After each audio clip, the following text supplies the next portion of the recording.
Notch, notch, notch.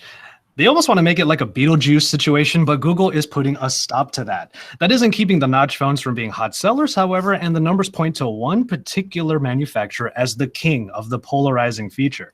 There are plenty of phones that we have yet to see in 2018, so we're really excited to see them, but a couple of them we will cover today before we get on our respective planes and head to New York for Samsung's next Unpacked event. So look forward to that, listeners and viewers. Speaking of events, one did just happen, however, and now we have a brand new Moto phone.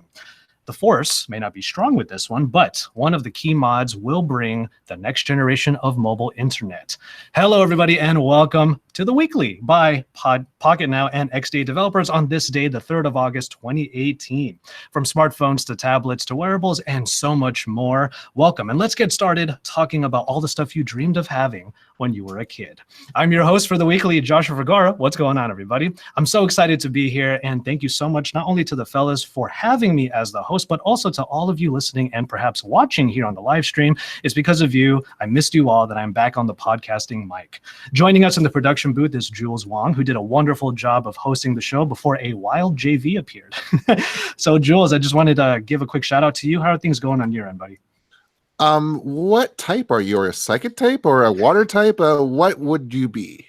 I want to say ground type because I'm all about drinking teas and teas from the ground. That's my first instinct, at least. That does make sense. Leaf indeed. type, grass type, grass type. Leaf type, grass type. That's a great one. Well, anyways, hello, welcome to you all, and go Cubs. Unfortunately, they lost last night, but this was included in the Moto Mod cover, or I think it's still called a style cover. I am so envious, man. Dude. It did look like a good time, right? Like it looked like an awesome time out there. Yeah, we spent way too much time at bars. as it should be, especially near the Cubs stadium, right? So. Well, if you want to get into what we did with Michael Fisher and a whole bunch of other people, but the Michael Fisher bit I'll save for the second segment here. All right, sounds good. We also have Pocket Now's Brandon Miniman as part of our panel. How's it going, brother? Yo, hey, Josh, I've always wondered, what is the origin of this? Well, so I'm kind of I didn't used to like being called by my initials. And then when I was playing around with a few like new symbols and whatnot, because if you remember from the last place that I used to work, I used to do this kind of whole thing. I used to salute and all that. I phased that out after a while because I was starting to get people saluting at me all the time, and it got a little bit weird. But I still wanted to have a thing, and I do peace signs and whatnot. And then I realized J. Oh, that's so interesting. I see it now. There's a J and a V with your fingers. That's really exactly. So I talked to one of my friends who I study martial arts with, and he's a graphic designer. And I was like, "What do you think of this? If I open up my own channel?" And he's like, "I can make that icon for you like that." And I was like, "Sweet, yeah." So that's what that's how that whole thing came about. It's awesome. Yeah. Speaking of which, I did want to thank you for reminding me, actually, Brandon. Thank you so much for watching the announcement video, and also thanks to these guys for letting me have some fun with it. I had this song in mind that I always wanted to use, even though it's admittedly a copyrighted song, but I got approval to use it from these guys. And just a few comments that were on there. Just to set the record straight, I am the host of the podcast moving forward. I am going to do the odd video from time to time. But to the couple of people who are wondering what's going on with me on my own end, I'm still continuing my work on my channel and everything like that. It just so happens that I'm not only allowed to, but I'm very happy to collaborate with these guys. And that's going to be ours is going to be a wonderful relationship moving forward. And it's all thanks to you guys. And speaking of the relationship, I think there's one person that you would like to introduce, and that's right. Speaking of that, we have the man at the helm of the Daily and Pocket Now Espanol, Jaime Rivera.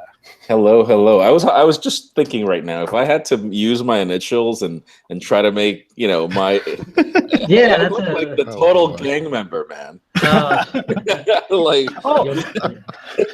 would it be like? That's another thing. I had to be absolutely certain that this didn't mean something bad somewhere, and I did so much research to make sure.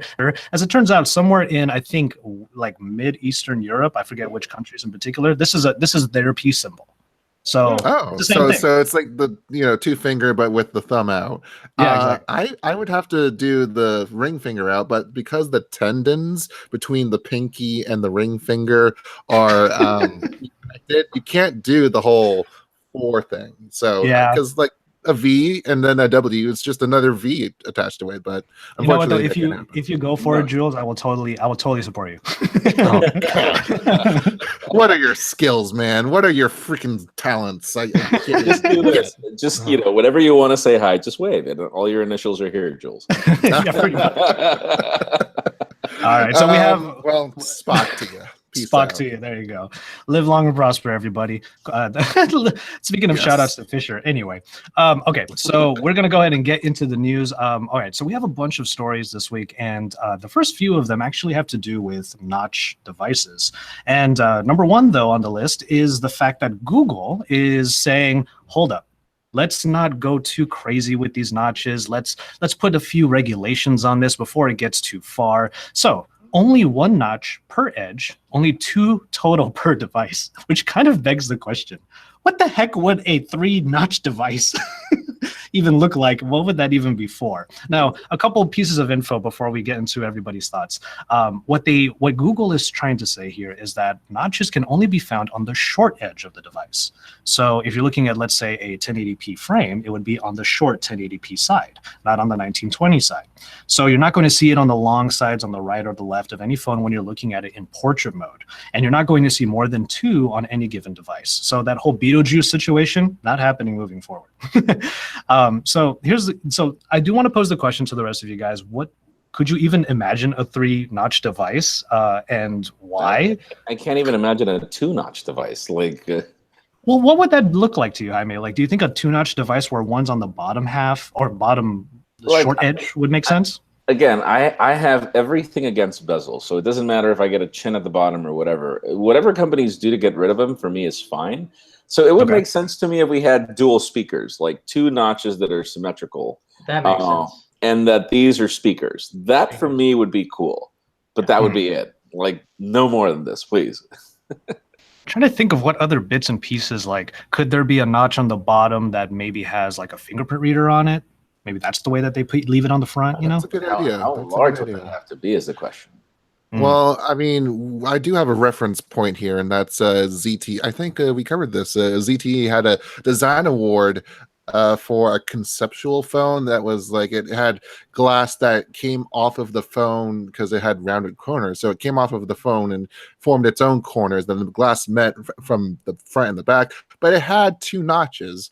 And there was a lot of presumption since it was just the design. We didn't really know what was going on with that one. So ZTE has experimented with that. And then there's also what we'll get to at the very end of the show. I'm not going to spoil it, but it is quite the thing to look at. Yeah, that's all I'm going to say. Any thoughts on your end, Brandon? Like, you're working right now with the most bottom notches phone ever, the Key 2. So that's a top and bottom notch, man. You know what I think would actually be okay with me? Last time we were talking about a potential Huawei phone with an island notch for the camera, for a cutout for the camera. Like, I don't think it would be that bad to go with Jaime's dual speaker idea, to have 2 little lines that are basically cutouts in the display for speakers to come through. That's so much better than having to utilize like such a large area to surround the speakers. You could just do a little island on the top and the bottom. I'm just looking. Go for it. That's gonna happen a lot on the podcast, I'm sure. I'm just looking forward to when a 2-notch device finally comes out. If someone has the let's say the stones to do it, and because the reason why I'm looking forward to it is because I can't wait to see all the Twitter hate. I can't wait to see all the reviewers who are like, why? And I might be one of them personally. But my one requirement for a 2-notch device, in my opinion, would be that, like we talked about with the OnePlus 6, like that the content doesn't wrap around it. Yeah, that's all I care about. So. Yeah, no, for me, I guess the biggest problem, like, I don't like the Huawei approach, where you have this like huge chin at the bottom on the P20 Pro. And they make it, they give it a purpose with the fingerprint scanner, but that for me looks, I don't know, it looks weird. And I'm also concerned about the Pixel 3 XL leaks, where it's like this huge notch at the top, and then you also have like the chin at the bottom for the speaker, but then it just doesn't look symmetrical. Like, one is shorter than the other. It looks weird to me. I don't know what you guys Pixel think. 3 does look weird. I agree. That's very strange. And Brandon, so big. Yeah. Now we are going to move over to a Huawei device as we move from talking about the general notch development to Huawei's notches on a potential upcoming device. But Brandon, you had some extra thoughts you wanted to share real quick. We can use that as our quick cut between these two topics. Yeah. So I just bought a device, a very strange and kind of old device, but I'm so excited about it. A few years ago, a phone was released that was so thin and so light that it changed the way you use the phone. Like you could hold, it was so light that you could watch videos in landscape just by pinching it like this, and it wouldn't get tired and fall over like that. Any guesses what phone this was? The thinnest, lightest, maybe not lightest, but the thinnest phone ever released was the Oppo R5. The R3 was the thinnest phone ever. Okay. That was like the first phone that didn't have a headphone jack, and so I have one. I think no, I now remember that I don't have one. The first phone in the modern age, because it was literally that one didn't have a headphone jack because it just didn't fit. And this is actually where Josh and I met, by the way, in that event. I was just about to say, it sounds familiar. That was in Singapore, man. Yeah, it was. That was really awesome. I'm talking about a phone that is a full millimeter thinner than the R3. The R3. All right, give me a year. What year? Oh, geez, I'm gonna have to look that up. I mean, we're talking a millimeter thinner. Like this was this was 2016. I guess not that long ago. 2 years ago. What? Oh dear. Come on, guys. Come on, guys. Spoil it. Just spoil it. We don't have enough time in this podcast. Okay. It was the original Moto Z. It was 5.2 millimeters. Oh dear. So the cool thing about the Moto Z is that you can get a new Moto Z, and they have all these color options. Like one is white and gold, which I got on Amazon for $229. And the software is a little outdated, but you can easily flash Oreo and Android P beta onto it, and it's just so sweet. It's so cheap, and like it is so thin and light that like it changes the way you use the phone. I mean, but it had like this weird, like the camera hump was horrendous. I remember. Oh yeah, it had that big ring so that the Moto mods could attach to it and stay on. And it was also missing a headphone jack, right? Of course, yeah. There you go. So, it's not a perfect phone, but it's cheap, and for those that like have never experienced it, it's like for watching video, and it has a front-facing speaker, so it's perfect for media consumption, and it's so thin and light that when you pick it up, it's effortless to type because it's like you're holding nothing at all. Yeah, but it's ugly AF. I remember. Well, you know what? I should have asked you, Brandon, what you were going to be bringing up. It would have been great to use that as a segue to our Moto Z3 talk a little bit later. So I apologize for mixing up the topics a little bit, but let's get back to our track here. Speaking of the notches, clearly there are a lot of notch devices out there. Google did say that there are 16 devices from 11 OEMs. Now, speaking of those 16 devices, a number of upwards of 86 million notch smartphones were shipped globally in the first half of 2018.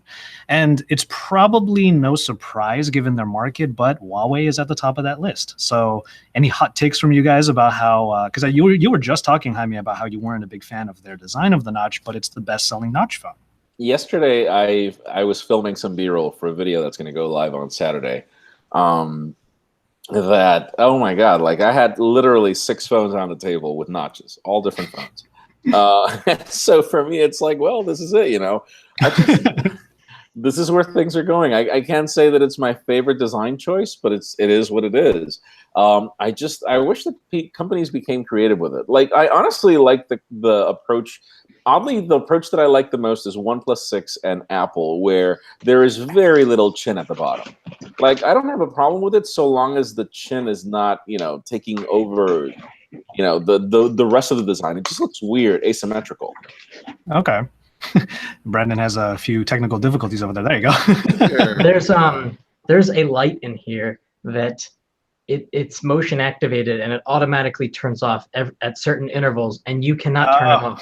You cannot. So were you like flailing for a little bit to get it to turn on? I was Wait a throwing second. things at it. So why did you hide the camera? That's actually a moment we wanted to see.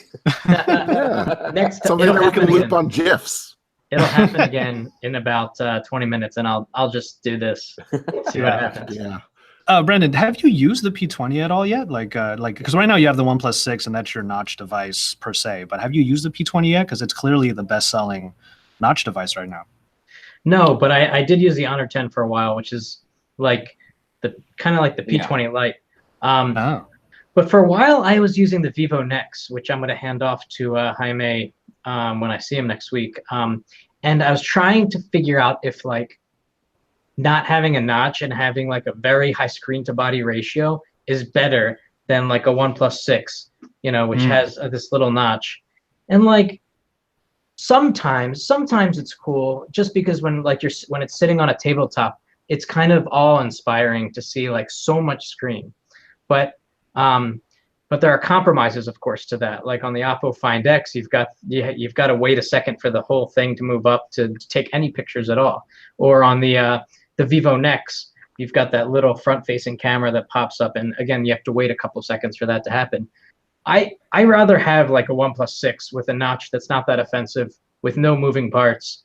Yeah, I don't mind. I really don't mind. Agree. Yeah. David Baptista da Silva on Twitter says one notch is already a design abomination, so 2, 3, half a dozen notches makes no difference. Top notch for sensors and bottom notch for fingerprint scanner at least would keep the symmetry. Why is it? Here's the thing: how are bezels like not a design abomination as well? They store nothing in them. They like keep everything to the sides, and it's like, well, I don't know. Maybe no purpose to the bezel. Like it's so you can hold the phone, and it has structure, so it doesn't fall apart when you pick it up. You know, it's like the display chassis. can't just hold everything up, right? Right. You can't just have it glass. You need structure. Yeah, and I mean, perhaps the notch, like I was saying one time before, the notches are going to be a means to an end. As manufacturers try to find a way to make it work or try to find ways of working around it, we're going to get new types of form factors like the Find 10 and stuff like that. But as far as Huawei is concerned, the notch is probably something that's going to maintain, and we have a phone coming up from them potentially in the Mate 20. Or the Mate 20 Pro in this case, which the main piece of news there, aside from the fact that it probably will have a notch too, is that it's going to be sporting potentially the Kirin 980.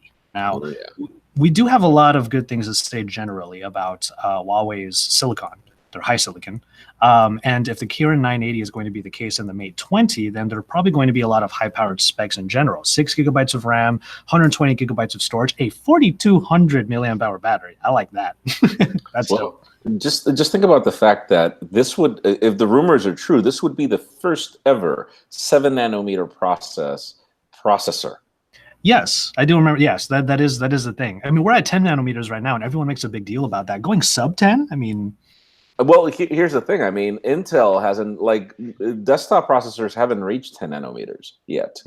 And so, like, mobile was really the first, which was what was the company that came up with the processor? Was it MediaTek or it might have been? I can't remember. No, TSMC. TSMC is the one that came up with the design. Oh. Yeah, and so like it's huge on its own. That alone brings more power efficiency because there's literally less travel for everything. But that alone for me will be plus that 4,200 milliamp hour battery. And if they fit that triple camera from the P20 Pro, like I don't think there's a need to look at anything else right there. Jaime's done for the next 5 years. Oh yeah, this is not just my phone; it's the phone.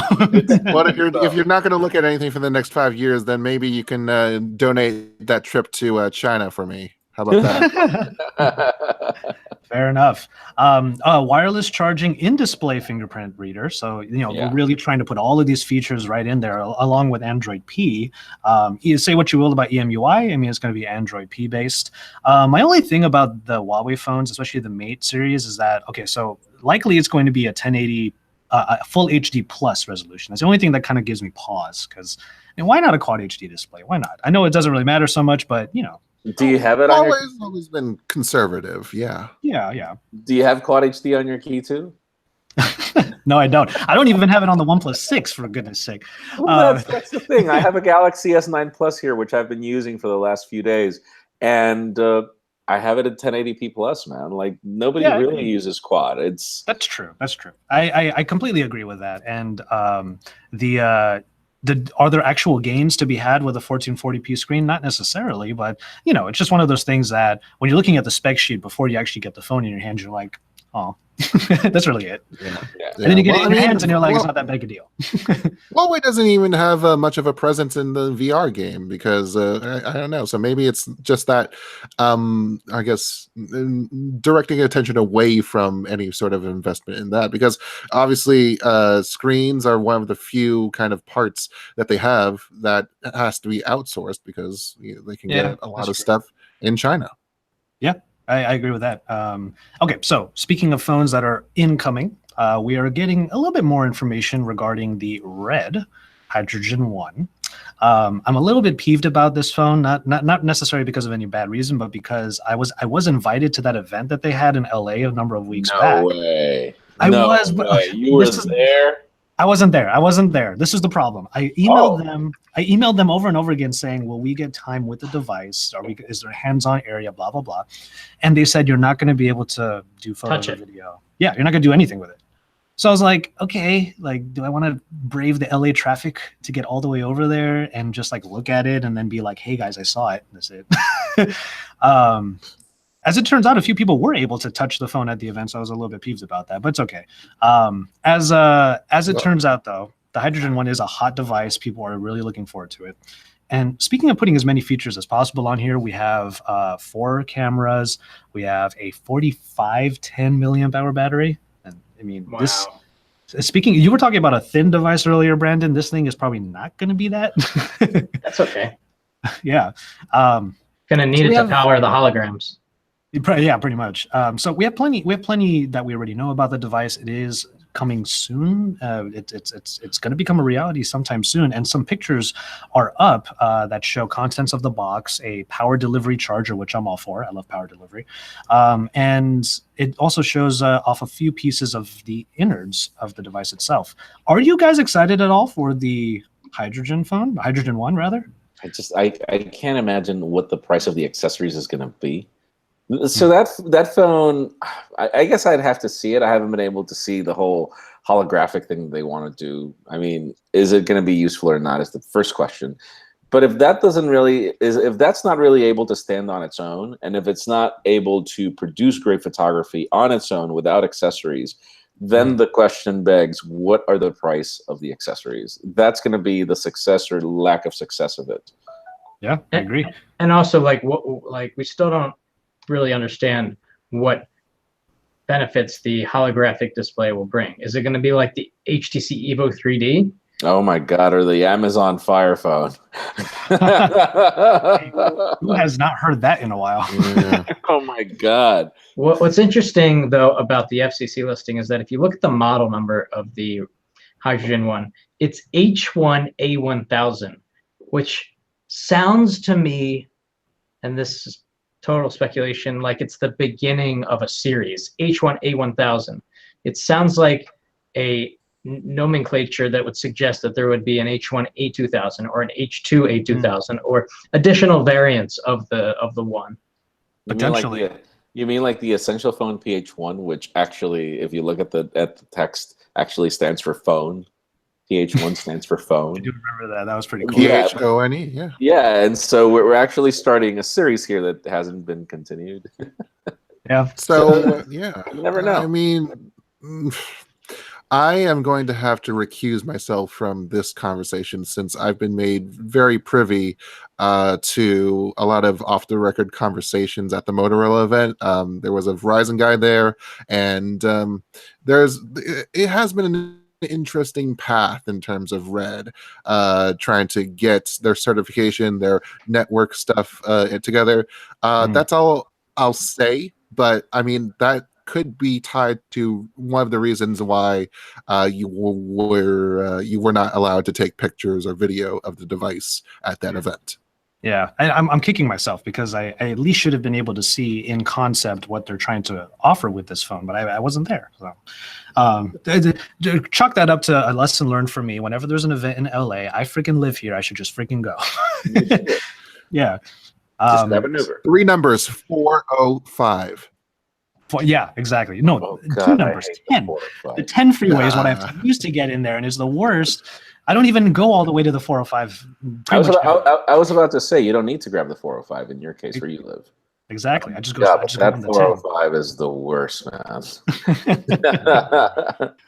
All right. So, speaking of looking at the innards of a phone, in the case of the hydrogen one, you are able to look at the innards of another device that, I mean, I would love to be able to see in the flesh, but there's a little bit of controversy behind it. We're talking, of course, about the Xiaomi Mi 8 Explorer Edition. Now, I'm sure you guys have covered this before, either on the cast or in any of your content on the YouTube channel and on the website. But obviously, there has been the news that the Mi 8 Explorer Edition has some extra bits under the cover that actually aren't real. It's literally there just for aesthetic. And what's funny is that it's not even like a painted or like a picture that's underneath that translucent glass on the back. It's an actual decorative board. And I think that's pretty funny, to be honest. And if it gives a little bit of extra look, a little bit of extra aesthetic to the phone, then I'm all for that. But there is the argument that if they didn't do that, they could have put a bigger battery. They could have added some other bits in there. Any hot takes on this one? Oh, so I actually held that Mi 8 Explorer Edition. Mm-hmm. So I was at a small event that Xiaomi had in New York.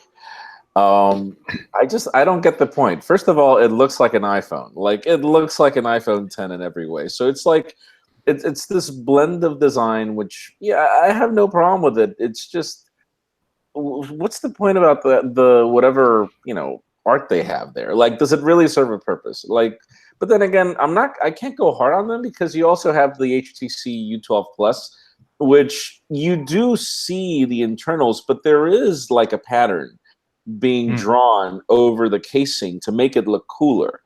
But it's not really, like the internals don't fully look that way. Fair. Well, I mean, it's not about really deception for me. It's more about just using your space wisely. And there's a whole narrative about making phones thinner and thinner and whatnot, and that's great. I mean, if you were to take that board out, you could have made that phone thinner, and you could have used translucent glass anyways to show off whatever was inside, no matter how weird it was, because I think people But it would have be that boring. kind of It would be so boring though if you didn't have that there. Like it would be translucent glass and then the heat It would sink. look like an iPhone. It would look like an iPhone. It would look like an iPhone. I am going to impress all of my friends with this phone because they won't know. I'm going to say my phone is see-through. You can see the motherboard. That's where the brain is. The like, hey, you over there. Do you read Pocket now? No? Look at this. Yeah, exactly. It's the Jerry Rig Everything variant of the Mi 8, and that's it. Yeah. You know what? The one thing I find interesting about this decorative board is that it very clearly shows the Snapdragon logo, and kind of makes me wonder, like, did Qualcomm, kind of throw some in there? Like, that'd be cool if they did, because that's branding. That's good branding on their part.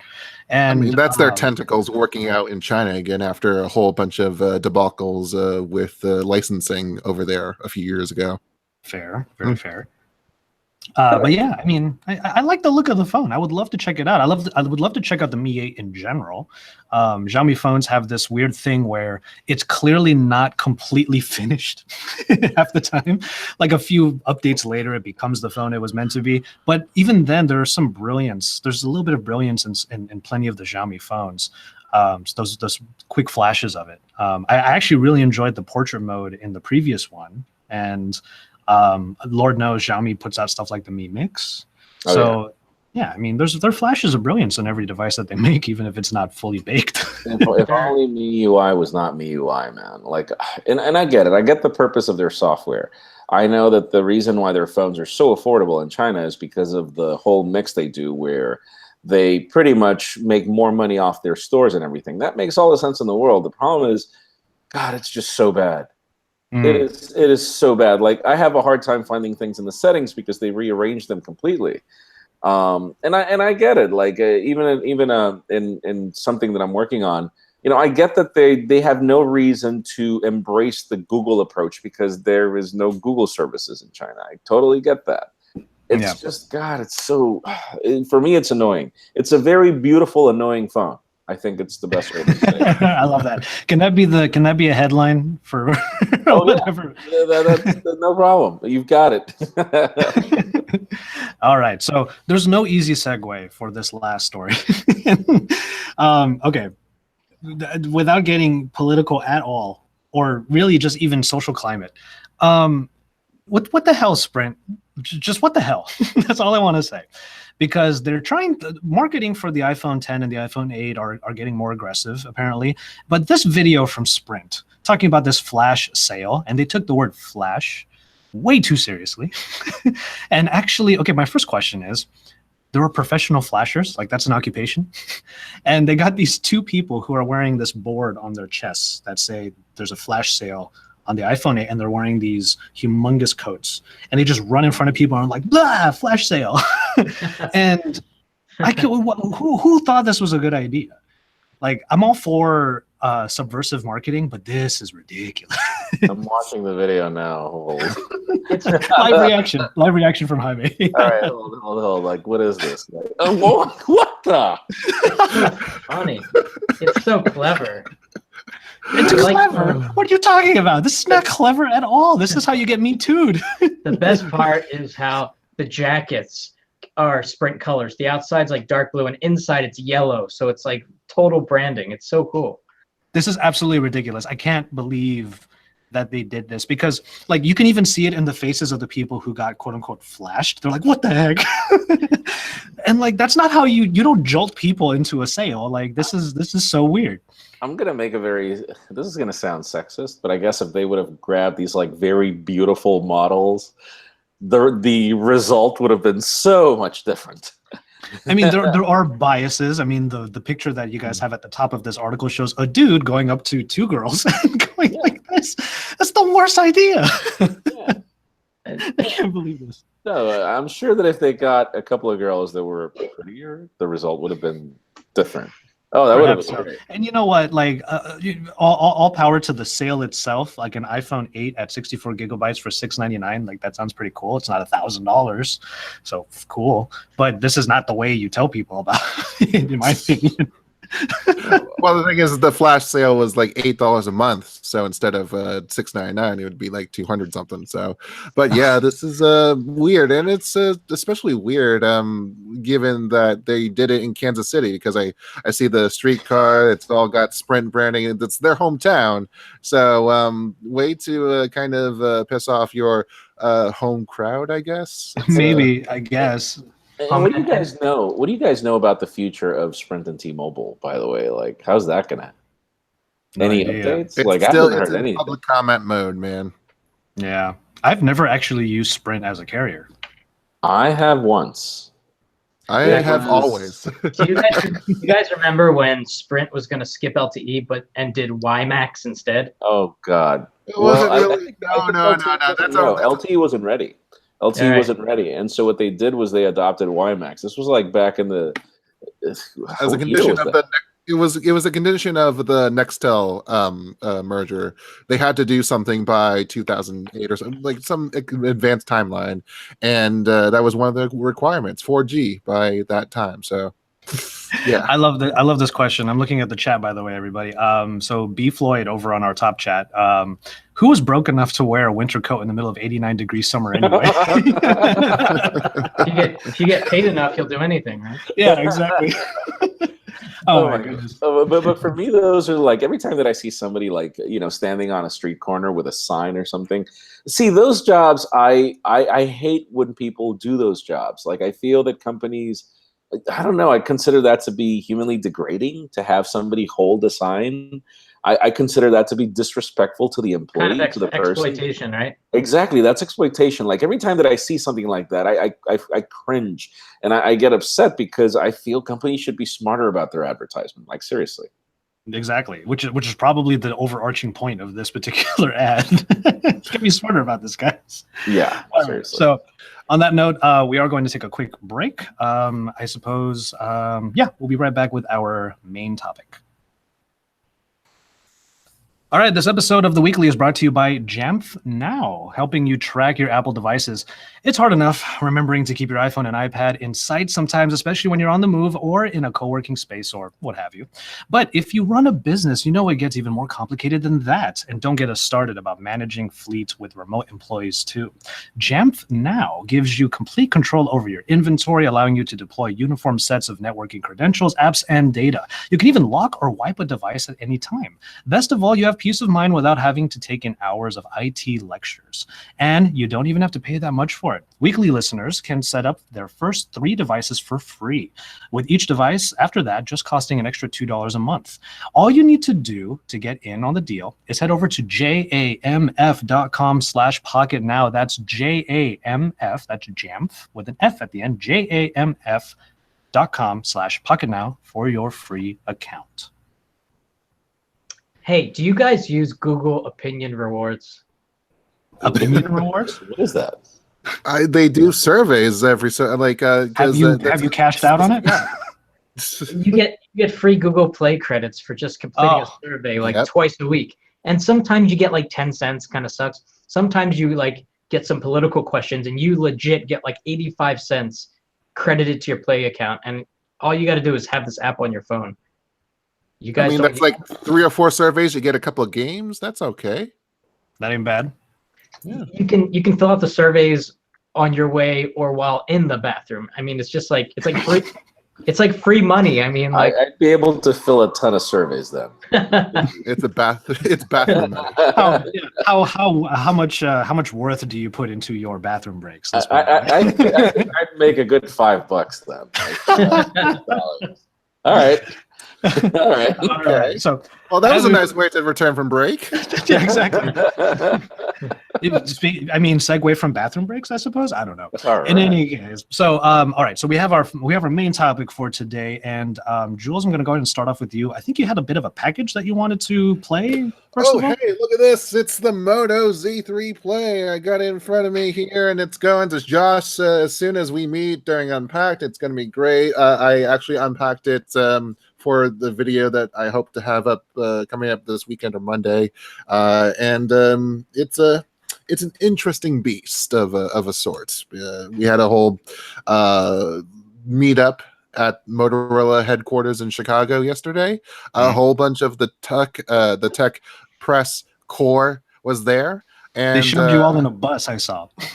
a trolley bus, which was neat, but had ineffective air conditioning. So, yeah, good. Thank you for that. But I do have a little piece that I do want to play.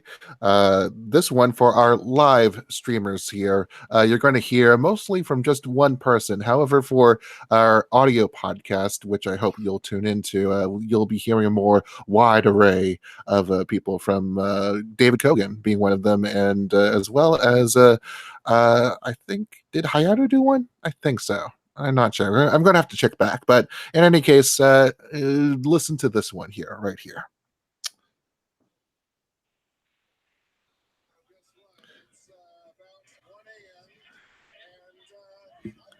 I don't think the adapter is working here. Yeah, it's not working.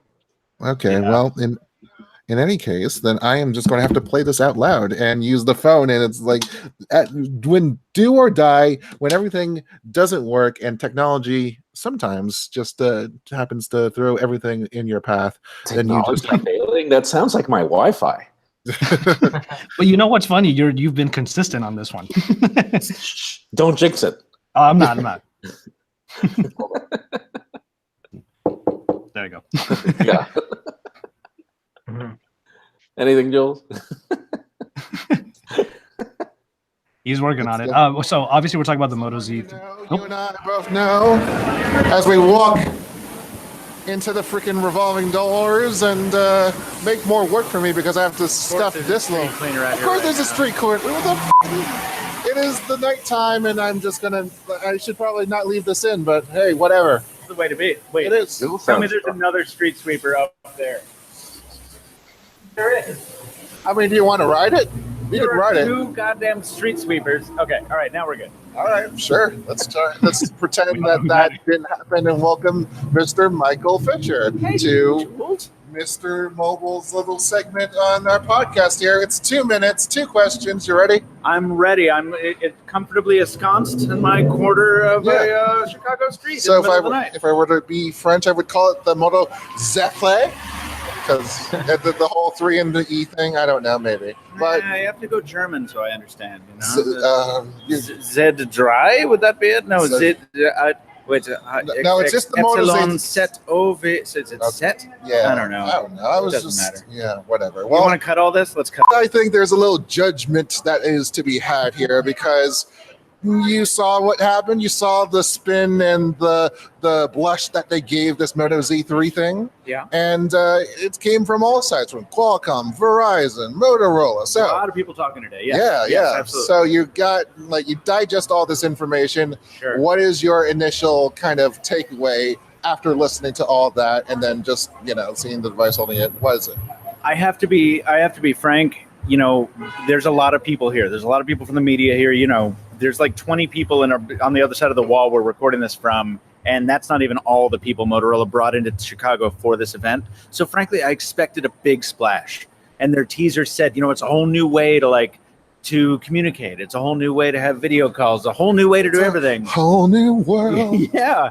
And, what we got was, of course, a phone that's rather unremarkable, I think, and a Moto mod that is very remarkable, but it won't arrive for 6 months at least, or I guess 4 months at least. And we don't know what the price is going to be, and we don't even know what it's actually going to look like since we saw mock-ups today.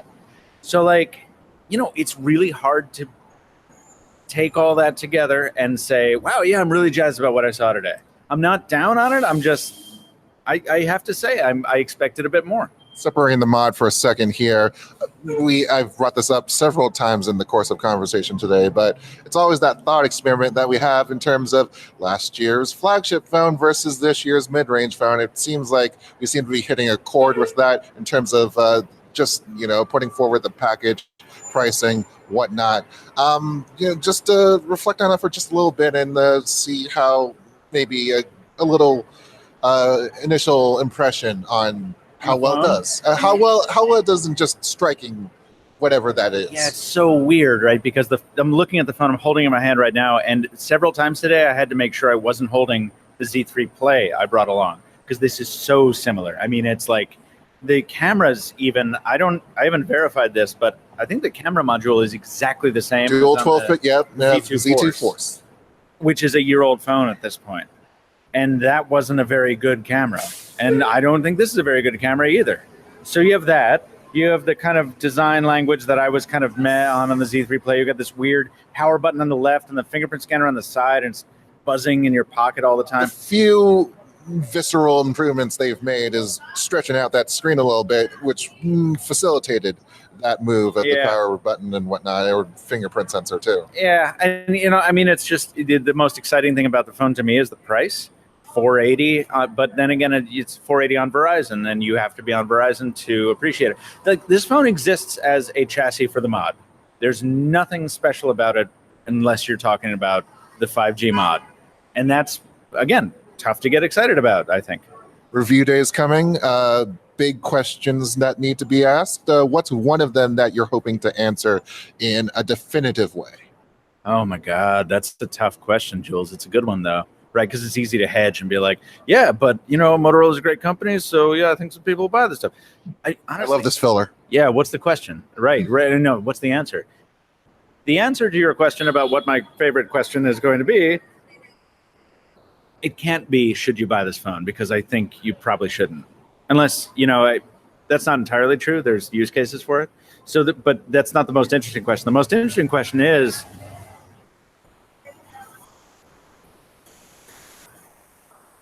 by the time this Moto mod launches, is it already going to be irrelevant? Because fully integrated 5G competitors will be out there. And I'm not sure I'll be able to answer that at review time, but it's one I'll be able to pose. I can't definitively say because I can't see the future, but I can't be really optimistic about a lot of it, despite how in love with the technology I am with regard to the mod. Well, that left us with something to ponder at 1 a.m. on a freaking Chicago night. Indeed. Thank you so much, Michael. Thank you, Jules. Always a pleasure. Indeed. So yeah, there was a whole bunch of just reactions, mostly to the 5G mod, in terms of how we're talking about this upgradable path. So that 5G Moto mod, that's not going to be. That's the phone itself runs a Snapdragon 835, which don't even get me started about that. But the fact is that last year, I've pointed this out, last year, the Moto Z2 Force had a much more ambitious strategy in terms of launch. You had all 5 carriers, all 5 major carriers. I'm not sure US Cellular would be accounting against that, but it was all around. It was $700. This was a $700 phone last year. Now it's $480. Verizon's doing it on the 16th of August, and they're doing $300 trade-ins per thing. So it's like it'd be like a $200 phone almost. And I don't know. What do you guys think in terms of the first impression here? What is the 5G mod? What is inside of it? Why is it so big? Like, is it hot? Is there like candy in there? Like, how? Yeah. Yeah. So the 5G Moto mod is basically the Qualcomm Snapdragon X50 modem, which doesn't take up much space in itself, but because of how 5G has to propagate, because of its license, most of it is going to be in that millimeter wave area where it's kind of hard to get through even human kind of mass. So all of that is going to be antennas. It's a weird misshapen little thing. I'm going to pull it back up on the video stream for a second here. It's got another sort of notch at the top above the camera, sort of.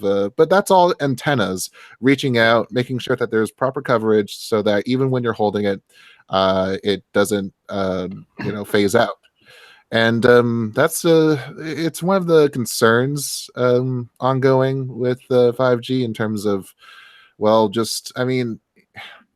the 5G standard itself can be used on pretty much any spectrum. The problem is that most of the spectrum that's usable is in that upper range because everyone else is already using the lower end for LTE, for 3G, for existing technologies, and they still have to run that for a time. So what's the price on that thing? No price given. We have to wait until early 2019. That's how they're going to make it. It's only going to work on Verizon. It's only going to work on Verizon phones under the Moto Z thing. So if you got your Moto Z2 Force, your Moto Z under Verizon, it's only going to work. The Moto mod is going to work for that. If you bought it anywhere else, tough luck. But I'm trying to understand.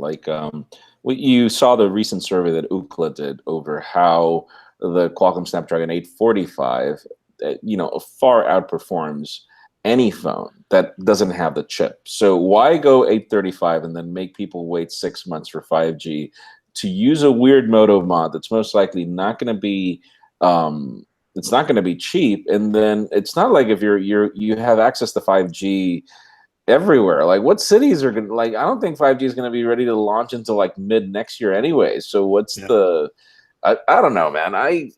So Verizon has an interesting narrative here.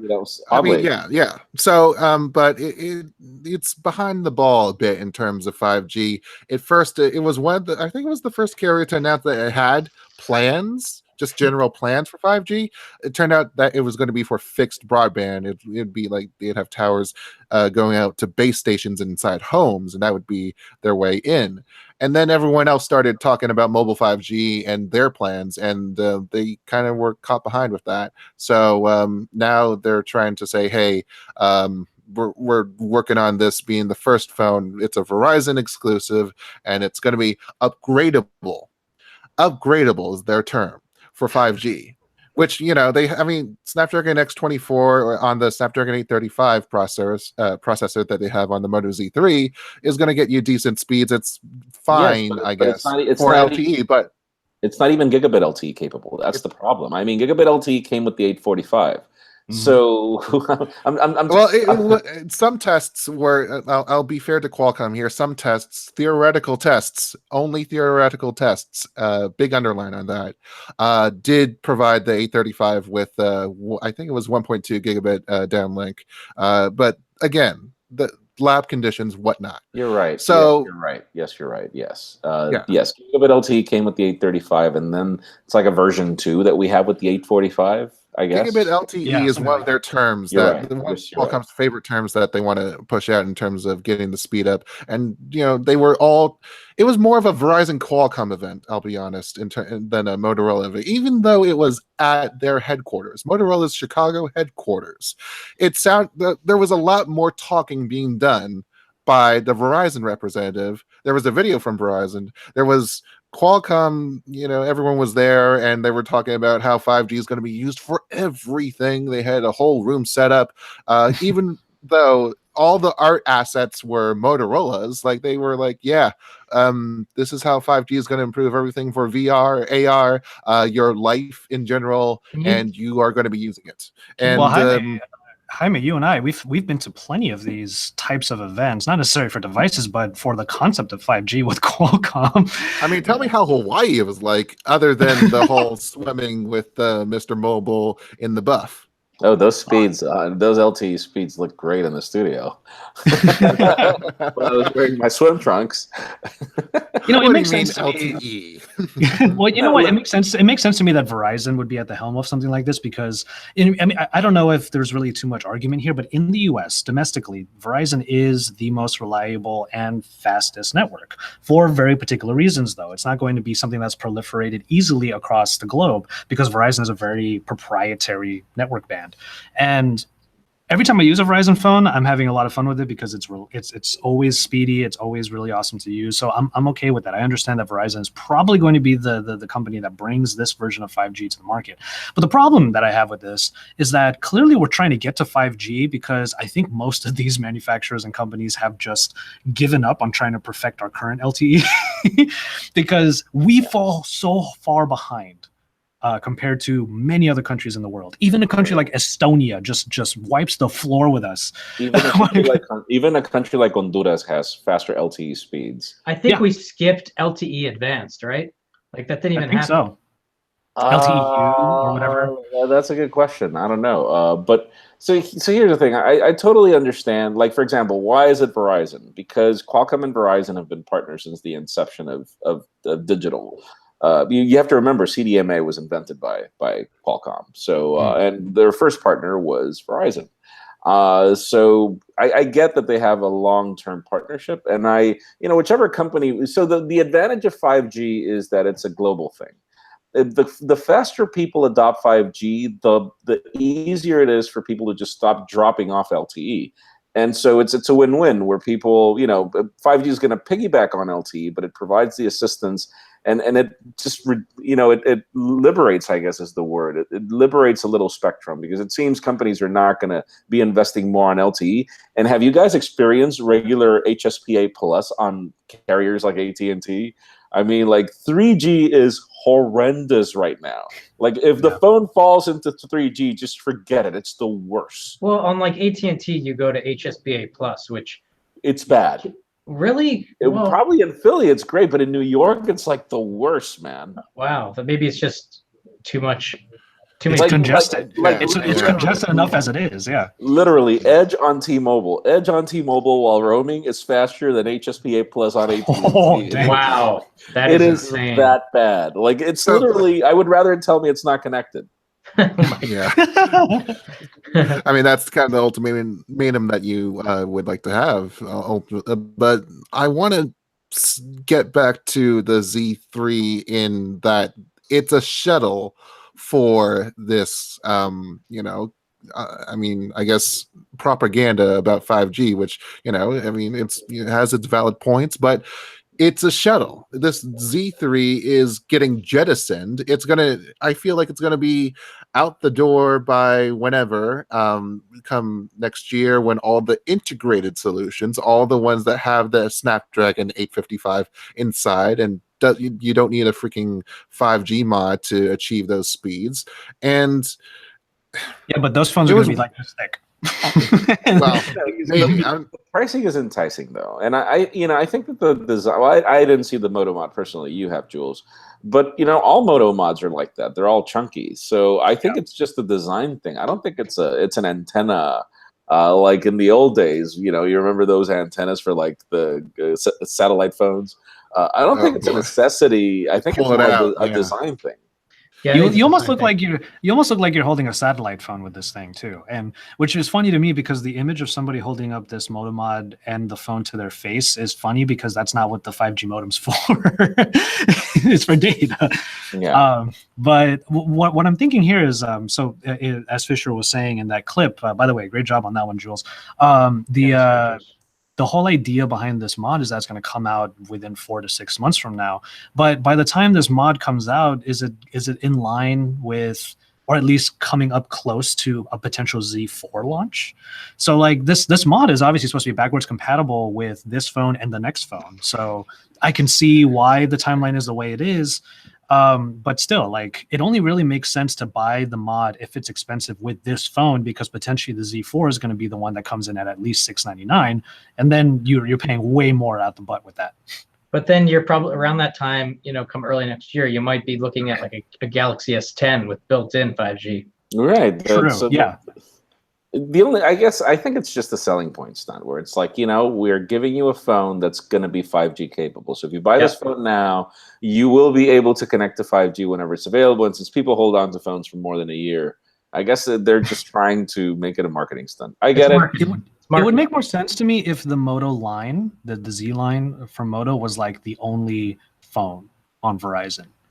And if like stuff like the S10 wouldn't be coming to Verizon, if something like whatever the next iPhones are going to be didn't have the potential to have this type of technology, weren't going to be on Verizon in the first place. Because remember not really the old days, but like remember how Moto Droid was like the #1 line on Verizon? Like that was there was a certain exclusivity behind that. But if all of these other phones are definitely coming and they probably are going to have this kind of tech, then it makes this harder to sell aside from the price point. Except that it's August 2018 and like there's no S10 and it's not even in sight. And so if you're a Verizon customer walking into a Verizon store and you're like, okay, I'm going to spend a bunch of money on a phone. I want it to be a little bit future proof. And the sales guy's like, hey buddy, what's up? What's your name? Is this how you sell phones, Brandon? Yeah. And then, oh my God, Michael Fisher's going to be so pissed at you trying to act like him selling Nextel phones right now. but the sales rep's going to be like, yo, dude, we've got this phone that can get on our next generation of cellular technology that's not even out yet. Check out this Moto Z3 with the 5G mod. You should buy this phone and you'll be happy in 2 years from now, because you'll be on the fastest speeds. So it's like, it's great for right now before, we get to early next year. Yeah, we have a future-proof phone with last year's processor. That is exactly. That's sad. That's a little sad. And like Motorola is like the worst when it comes to Android updates. Have they gotten better, or I haven't used the Moto phone in a while. They're kind of checkered in terms of that because they treat their flagships okay, but we had that debacle with the Moto G4 and Android Oreo. Yeah, it was Oreo, and it was like we had a misprint in an ad for the Moto G4 Plus saying that it would get Oreo. It wasn't supposed to, but you know what? We'll honor our word because it's only supposed to get 1 year of updates. So we heard you loud and clear, everybody. Here you go. That's pretty much it. The one thing that this makes me think of before we call it on this one. Okay, it's obviously in a mod. There are a couple of worries that I have that might be unfounded. That the modem has to get the data, then funnel it through the contacts. That might actually make it slower than it should be. That's a good point.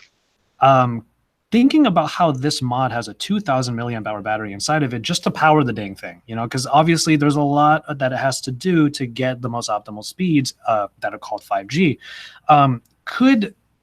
I'm not as optimistic that our next generation phones next year are going to have this tech, because it's going to be a battery suck, and they're not going to want to have that in the new flagship phones. Could we see 5G mods coming out that are peripherals that can be connected, let's say via USB-C, to the phones in the future, because it requires this amount of power and extra battery? But if you remember from the presentations that we've seen from Qualcomm, I don't expect them to be a battery hog, because they piggyback on LTE, and it's actually from what we understood, there was no impact in battery. It was actually the other way around. It's all about signal strength. Yeah. Right? I mean, like when you have 5 bars and it's 5G and it's pervasive and it penetrates walls, your phone doesn't have to do that much to send and receive. It's exactly. So it's just the extra circuitry in what has to be done to get those 5G speeds to the Moto Z3, I think, is going to generate some heat sink effect, or at least, use up more power than would be otherwise needed. Because I remember, because you're right, we did see a lot of these demos, Jaime, but like looking at this mod, I just keep looking at it and I'm like, there's way more in here than I remember Qualcomm claiming would be needed. So I'm a little worried about that. I mean, it is a Moto mod. It has to fit the Moto Z design, and it has to be, kind of usable, I guess. So, yeah. But make of that what you will. 5G. And the 5G is different to every other generation of connectivity. Like 1G was analog, 2G was digital, 3G was higher speeds, I believe it was, or I'm trying to remember. But then LTE, all these were like different antennas. Whereas 5G is actually 5G can't survive without LTE. It needs LTE to be able to provide what the signal. So it's not like if the phones are going to ship without LTE. They need LTE. It's part of the spectrum. Millimeter wave is only useful when you're outside. It's not useful when you're inside, for example. And it's kind of like 3G was UMTS, and then a piggyback on that was the HSPA and the HSPA Plus. It still used the 3G UMTS connection, but it was almost like an add-on that the exactly. So 5G. Yeah, that much was clear to me. 5G requires a combination of everything we already have. Yeah. Exactly. Yeah, it's sort of like a potluck soup, like for everyone. By the way, it's a network jambalaya. Just put it out for a second here with the phone and the case on it, or the God, dude, I am so envious. So back in the day, fun fact about Honduras and just how bad things were. So I had cable for the first time until I was 8, and we only had one channel. WGN. WGN is awesome. Chicago. Yeah. So I grew up watching the Cubs, and that was like literally the only thing you can watch. That was like the only sports you could watch was Harry Carey, Steve Stone, and Tom. What was it? I forgot the last name of the other guy.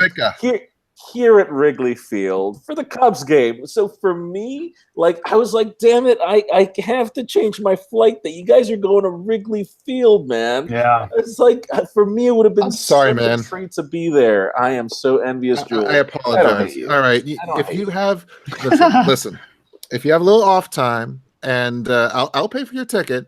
We'll go. That is so sweet of you, Jules. That is really sweet. I will actually take you up on that. That is the man, the myth, the legend, Jules over there in the production booth. Gotta love him. So generous. Wow.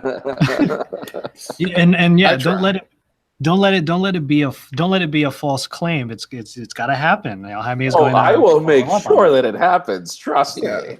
I mean, sure, definitely. If it has to go to a Dodgers game, maybe, I don't know. Maybe that will have to be the case. But we'll see. At least you'll be in LA. I'm trying to hedge here. Yeah, exactly. All 3 of us. Exactly. Okay. So speaking of things that are announced and usually never coming to light, we have one final thing to talk about. Boy, here comes boy. Here comes a beautiful name from a not so beautiful company. The Hubble phone. This is a concept from a company that we all know way too well, and I actually have a bone to pick myself because at my previous place of work, I did do a lot of work with this company, Turing, and I was at a lot of their press briefings and stuff like that, and they always were really forthcoming with information regarding their devices and the fact that things were going to this is going to be really a revolutionary phone. But they had a lot to say about their phones, and like the last one, the what was it called, the Appassionato, or the Appassionato, I think it was called, which had a cool name. And what made me feel like it was actually going to be a reality was because they gave me a working unit, and I was able to actually review it as long as I did some software updates. And then they were like, even though they had a partnership with TCL, they were like, no, we turns out we can't do it. I'm just like, what is wrong? What is happening here? Like I felt slighted because I was with them for hours here in Pasadena, and I was with them for hours just talking about this phone and having fun talking about like what they wanted to do with it, this concierge service that they were going to bring with the phone that I actually used a couple of times, and I thought it was really awesome. I thought it was really cool and made the phone feel exclusive. And then they just sort of like turned their backs, just like they did with the original Turing phone. And it's like, okay, here they are again with a flip phone concept that, I mean, it's coming out. It's totally coming out in the first quarter of 2020. Just so you know. Did you see that? Jules, go back up to that notch. There's like 15 sensors in it. Go up. That you mean which notch? You mean the one that's on the main screen, the one that's on the secondary screen, the one that's on the rear screen that's before that? Oh, Google's that one right there. Edge, like Google doesn't want. Yeah, exactly. It's on the long edge. They're getting sued. This isn't gonna work. There's too many notches on this phone. This is not gonna work. Okay, so we will get into the actual device itself. Like they are saying that it's going to have their custom OS. It's going to have Android P. It'll potentially have a custom Snapdragon 855. I'm like, what are you talking about? And there are a bunch. Can I do the honors because I have it right in front of me here? Oh, go for it. All right. So this thing here, imagine Samsung's Chinese flip phone that has like the Snapdragon and every little thing about the W Jackie series. Chan phone, yeah. I feel so much better about my connection.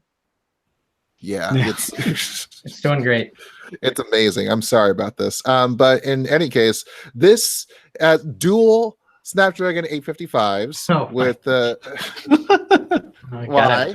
And there's a 60 megapixel camera that's at the hinge, so it's like it's pointing outwards, and the flip screen, like you can turn on a different axes so that you can use it as a viewfinder. And there's also like dual 12 megapixel sensors here. There's a kind of a structured light thing for facial recognition, another 12 megapixel freaking 5 cameras here. God dang it. Oh, Jesus. Are they optically stabilized, any of the 5? I don't think so. I see no OIS mentions in any of this. No. There's 15 times optical zoom for the 60 megapixel thing, though. 15 times. And variable aperture from 2.8 to 5.6. Wow. So I mean, they're thinking about, hey, what numbers on this screen can we put that sound vaguely realistic in the next couple of years? But look at that hinge mechanism that's sticking out on the side right there. Crazy. Yeah, I mean, it's a crazy concept, and like I always say, concepts are going to be awesome to see. That's why I actually I allow the notch in my life, because I like to see things like the Oppo Find 10 and stuff like that happen, or the Vivo Nex and all that. And this is the thing; those phones actually made it to market.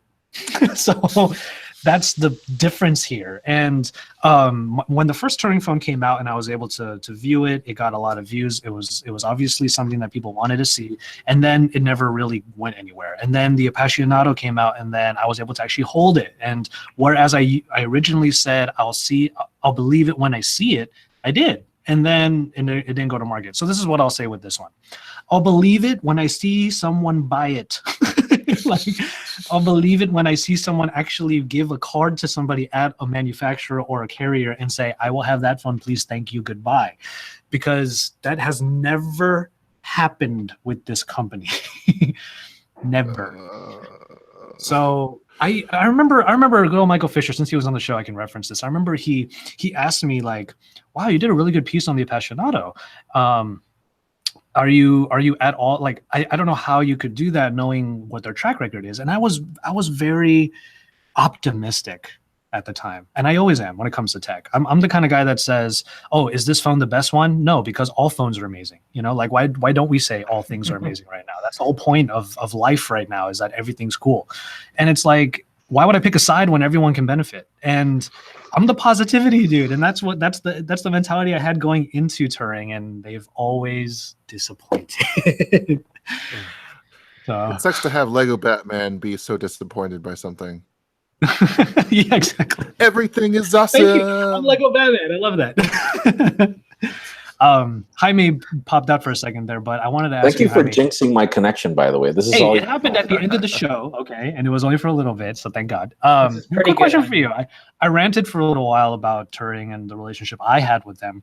Have you had your run-ins with Turing as part of Pocket zero relationship. It's Okay. Turing was weird, and I guess I don't know, man. What they were trying to offer initially looked like, you know what this looks like?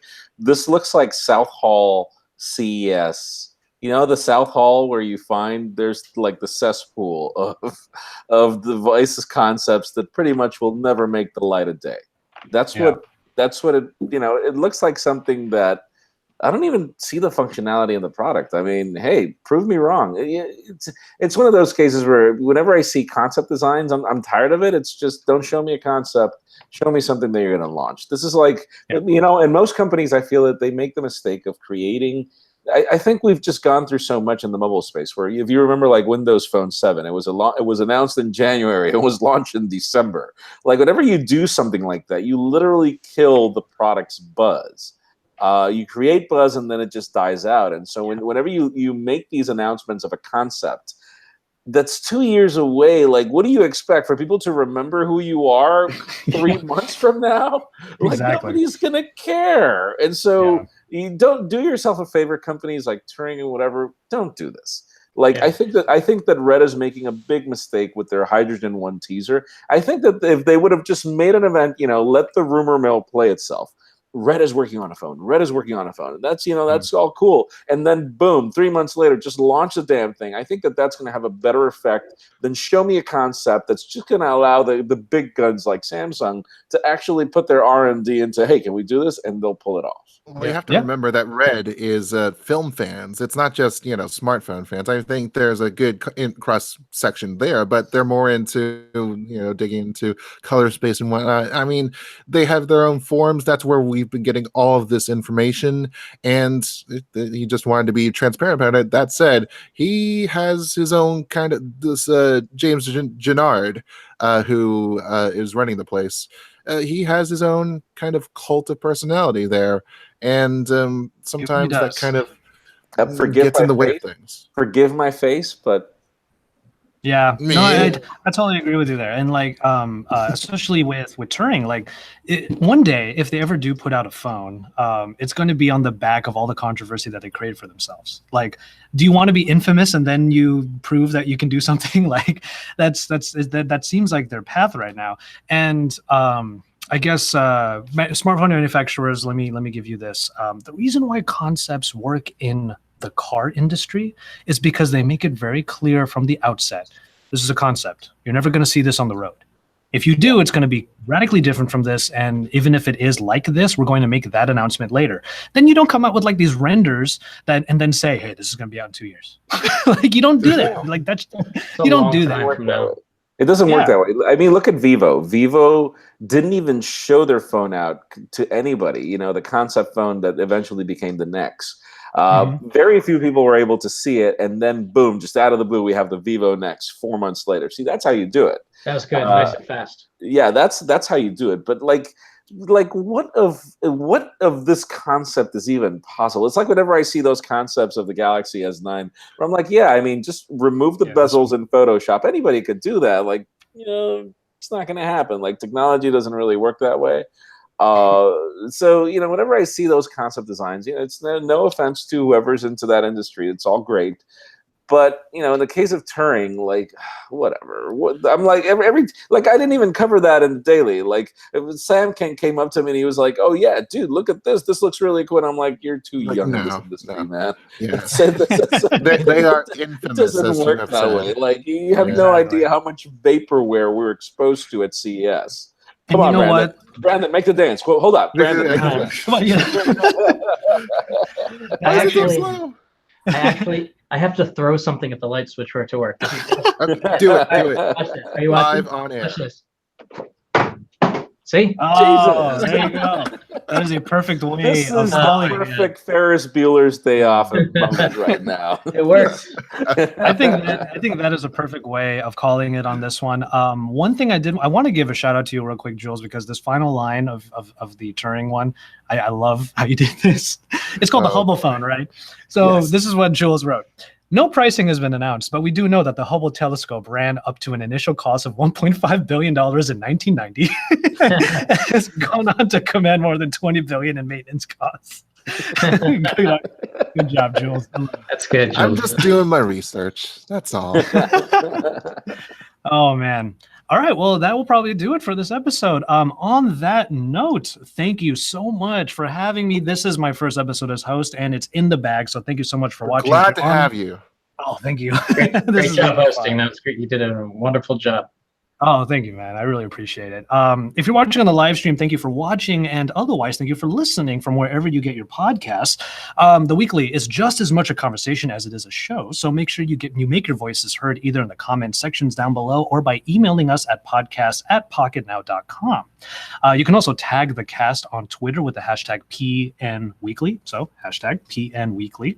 As far as our personal social media is concerned, Brandon Miniman is found at Brandon Miniman. One day I'm going to ask you how many mini man jokes you've ever gotten. So many. Jaime Rivera is easily found at Jaime_Rivera. Don't forget that underscore. And producer extraordinaire Jules is found at Point Jules.